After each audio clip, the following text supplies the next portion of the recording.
How to set C translation on Facebook app. So hello guys, welcome back to my YouTube channel. In this quick tutorial I'll be showing you how you can easily set C translation on Facebook app.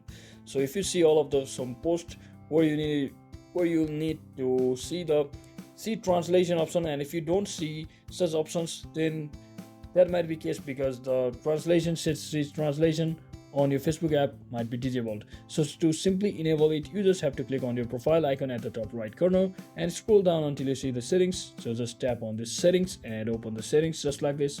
So finally, once you're inside here, scroll down until you see the language and region option. Just tap on it, and all you have to do is just select this second option, that is language into which you would like to have your posts translated into. So just tap on this and make sure you have chosen the correct languages and click on save, and you should be seeing such post.